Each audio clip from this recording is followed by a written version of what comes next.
Intellectual and intelligent में क्या अंतर है? इंटेलेक्चुअल जो इन्फ्लुएंस ऑफ इंटेलिजेंस ही कहलाती है। फर्स्ट ऑफ ऑल मैं आपको बताना चाहूँगा पहली बात तो कि एक तो आप बेसिक जानो हर एक चीज़ के बारे में। मैं जनरली लोगों के लिए कह रहा हूँ, क्योंकि प्रोफेशनलिस्ट और अपने अपनी फील्ड में जो प्रोफेशन वाले व्यक्ति हो गए, परफेक्ट पर्सन हो गए, वो आपको बतेरे मिल जाएगा। उनको चलाना आपको कठपुतलियों की तरह आना चाहिए, पहली बात। ठीक है, वह भी आपकी इंटेलेक्चुअलिटी को ही एडवांस करेगा फर्स्ट ऑफ ऑल। बाकी इंटेलेक्चुअलिटी और इंटेलिजेंस में क्या अंतर है? इंटेलेक्चुअलिटी मतलब ये, मान लो अगर तुम किसी की बाइक चला रहे हो, बाइक चलाते चलाते किसी के ऊपर कीचड़ चलेगी, तो इंटेलिजेंस कहती है, बुद्धि कहती है गलत हुआ उसके संग वहीं रुको। इंटेलेक्चुअलिटी कहती है कि अभी अगर वहाँ गए तो बेफालतू का सुनना पड़ेगा, क्योंकि वो एक बार बीत चुका हूँ, एक बार हमने बुद्धि की बात मान ली थी और हम वहाँ चले गए थे और फिर हमें फालतू का वो ही है। इंटेलिजेंस यूँ कहती है सही करो, गलत क्या है सही क्या है, कॉल उठाओ, लोग से बात करो, हैं अगर कोई व्यक्ति कह रहा है तो उसको डायरेक्ट ना करो। इंटेलिजेंस ये कहती है, बुद्धि ये कहती है। इंटेलेक्चुअलिटी कहती है दूसरे सुनते हैं नहीं, कॉल ही मत उठा सालों का, एक बार जो बुद्धि आ जाए फिर उसके बाद दोबारा नहीं दोहराना। इंटेलेक्चुअलिटी यही कहलाती है कि टाइम के संग प्रोडक्टिव होती चली जाती है। ये चालाकी कहलाती है जो समय के संग आती रहती है कि सच बोलने से काम नहीं चलेगा, झूठ बोलना सीखो। इंटेलिजेंस और इंटेलेक्चुअलिटी में है इंटेलिजेंस उचित अनुचित का ज्ञान, और इंटेलेक्चुअलिटी कि समय उचित है और अनुचित है, समय के अनुसार क्या उचित और अनुचित है, इस चीज़ का ज्ञान इंटेलेक्चुअलिटी कहलाती है। अच्छा, intellectuality the part of intelligence is not a superior of intelligence, because intelligence तो यही है कि इंटेलिजेंस जब भी इन्फ्लुएंस होती है फॉर्म ऑफ इंटेलिजेंस एग्जिस्ट नहीं करती किसी भी वर्ल्ड, किसी इंटायर सर्कमस्टेंस से, किसी भी चीज़ से नहीं, पर इंटेलेक्चुअलिटी वो करती है, इंटरफेयर करती है, क्योंकि वो बदलती है, इन्फ्लुएंस होती है इंटेलिजेंस। ठीक है ना, चीज़ें एक बार सीख लिए, हाँ भाई यहाँ लोग झूठ बोलते हैं, ठीक है, अभी झूठे मक्कार नालायक लोग हैं, इनके मध्य मत रहो, वरना ये तुम्हें भी अपनी तरह नालायक बनाकर यूँ कहेगा तुम तो लायक हो। ठीक है, तो बुद्धि कहती है लायक बनो, पर उनके पर्सपेक्टिव में बने, अपने पर्सपेक्टिव में बने, ये इंटेलेक्चुअलिटी देती है। इंटेलेक्चुअलिटी कहती है वो नालायक है, उनसे परे हट जाओ। ठीक है ना, इंटेलिजेंस कहेगी फिर इंटेलिजेंस मेड हो गई। इंटेलिजेंस क्या, इंटेलिजेंस थोड़ी और एडवांस हो गई कि समाज में गलत और अच्छा दोनों भी है, हर तरह का व्यक्ति है। इंटेलिजेंस ये होता है कि बुद्धि हमारी सीमित होती है और इंटेलेक्चुअलिटी थोड़ी अपर होती है, वो बदलती रहती है, जो बुद्धि को बदलती है। फर्स्ट ऑफ क्या आपको बता दूँ, इन्वायरमेंट चेंज होने से बहुत चीज़ें होती हैं।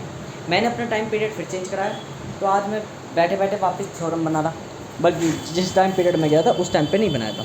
तो यही कहना चाहता हूँ, मेरे लिए सबसे बढ़िया बेटर यही रहता है, जब भी मैं कहीं जाता हूँ, कोई भी वर्क या चेंज करता हूँ, तो सबसे पहले रिग्रेसिव वर्क करता हूँ, देन फिर सक्सेसिव वर्क करता हूँ। सक्सेसिव का मतलब बढ़ता हुआ क्रम।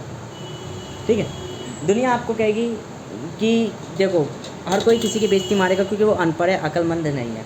अक्लमंद का मतलब ये कहलाता है, देखो एक बुद्धिमान व्यक्ति वो नहीं है जो किसी की बेइज्जती मार रहा है, एक बुद्धिमान व्यक्ति वो है जिसको अकल है कि सही क्या है और गलत क्या है, ये होता है एक बुद्धिमान व्यक्ति।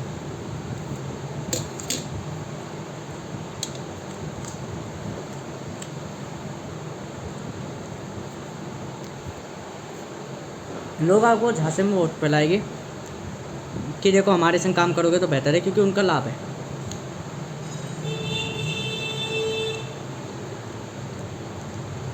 और जिस दिन आप उनको यूँ कह दोगे मैं कहीं और करने जा रहा हूँ, तो पहले लोग कहेंगे अगर जाना ही था तो बता कर जाते। सपोज़ करो, आप कल्पना करो, आप टाइम मशीन से पीछे गए, आपने उन्हें बताया कि देखो भाई मैं यहाँ पे काम नहीं कर सकता, या मैं इधर पढ़ नहीं सकता क्योंकि मुझे कहीं और जाना है, या मेरी कोई और प्रॉब्लम है। अब उनका घाटा हो रहा है, वे आपको बुरा भला ये सारी चीज़ें कहेंगे। बेहतर क्या था यहाँ पे, वो इंटेलेक्चुअलिटी कहलाती है कि बताए बिना ही चाहो, कल को कहे तो हाँ ठीक है, अब मेरा जल्दी चक्कर में, ये बुद्धि कहलाती, अक्लमंदी कहलाती है। ये समय के संग आती है, मैच्योरेशन के संग। कि बड़े लोग क्या बोलते हैं, किसी को उधार नहीं देते, वो नहीं देते, क्यों नहीं देते, क्योंकि उन्हें अकल आ जाती है कि पैसा देना आसान होता है, निकालने के टाइम पे वो हो जाती है पैंट ही दीदी। वो छोटा बच्चा नहीं समझ पाता, और बड़े हरामी होते हैं। बड़ों में कुछ सामान्य व्यक्ति हो गए, वो आपको पता है इन्फ्लुएंस करेंगे कि हमारे संग आ जाओ, हमारे संग आ जाओ। भाई वो फंसाते हैं, उनका स्वभाव से होता है इन्हें ट्रैप में फंसा दो, इन्हें कभी खुद का मत सोचने दो। पर हमेशा ध्यान रखो, फक ऑफ फॉल, मेरे को जो करना है मैं वो करूँगा, बाहर में जाए सबके साथ, उसमें मैं भी आ जाऊँ आपके पर्सपेक्टिव में। बस यू ऑलवेज अंडरस्टैंड, मुझे पता है मैं व्यवहारिक पर्सन हूँ, मैं एक्सट्रीमली रिच पर्सन हूँ और कोई इतनी जल्दी होता नहीं, क्योंकि मुझे पता है। मैं आपको कहूँ, पैसे कमाने से ज़्यादा पैसा दान देने की सोचा करो।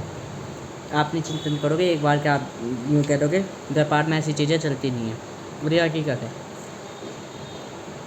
देखो, आप कमा कितना भी दो, इनकम कितना भी करो, इनकम से मैटर नहीं करता, वेल्थ से मैटर करता है। आप उस पैसे को कहाँ लगा के कैसे बढ़ा सको, ये मैटर करेगा।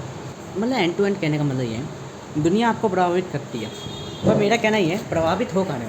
क्या प्रभावित आप बुरी आदतों में हो रहे हो, मतलब इन्फ्लुएंस में, हैबिचुअलिटी में, या दुनिया में फंस रहे हो, ट्रैपिंग में फंस रहे हो, या इंटेलेक्चुअल अपनी डेवलप कर रहे हो?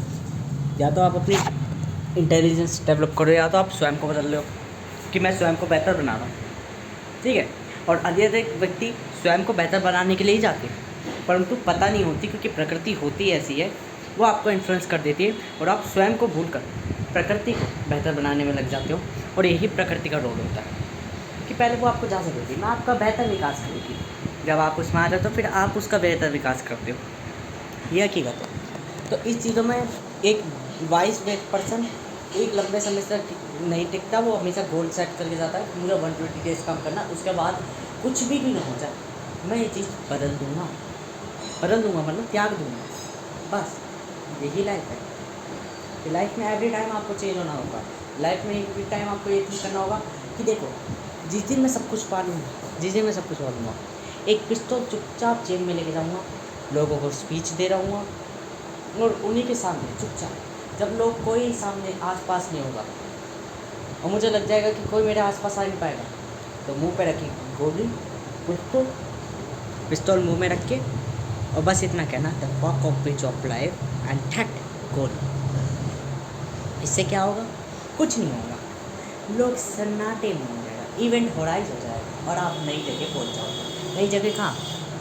वही कल्पना जो शुरुआत हुई थी, और वही कल्पना जो ख़त्म हो गई। ये फिलोसफी है, पर अंतिम में यही है कि आपको पता थी कि मैं एक लाइफ में इतना कर पाऊँगा, और उसके बाद साफ हो जाऊँगा। यही रियल मीनिंग ऑफ लाइफ है। अधिकतर व्यक्ति ये स्टैंड अप उठाने से डर जाते हैं, इसलिए वो पीछे रह जाते हैं, लाइफ का रियल मीनिंग नहीं समझ पाते, बल्कि लाइफ को ही सब कुछ मानने लग जाते हैं, और यही उनका एक छोटा सा क्या बोलते हैं वो हो जाता है कि उनकी लिमिट सेट हो जाती है कि वो एक इंसान है। पर जो इंसान नहीं होते, वो खोपड़ी में गोली रख के चला देते हैं, कहते हैं हमें पता है इसके बाद है क्या। रियलिटी में उसको भी नहीं पता उसके बाद है क्या, पर उसको पता चल जाता है उसके बाद है क्या, क्योंकि जिस सेकंड उसका ये ट्रिक होता है, तो उसके दिमाग में एकदम काला बादल छाता, और वहाँ उसे पता चल जाता है रियलिटी है क्या, क्योंकि चीज़ें दोहराने लग जाती है, तब उसे पता चलता है ये लाइफ इज़ रियलिटी, और जब अब मैं जहाँ जा रहा हूँ वो भी एक रियलिटी है, वो भी एक अनदर लाइफ है, और देन मैं वापस इसी लाइफ में आ जाऊँगा, मतलब new life, new circumstance every time.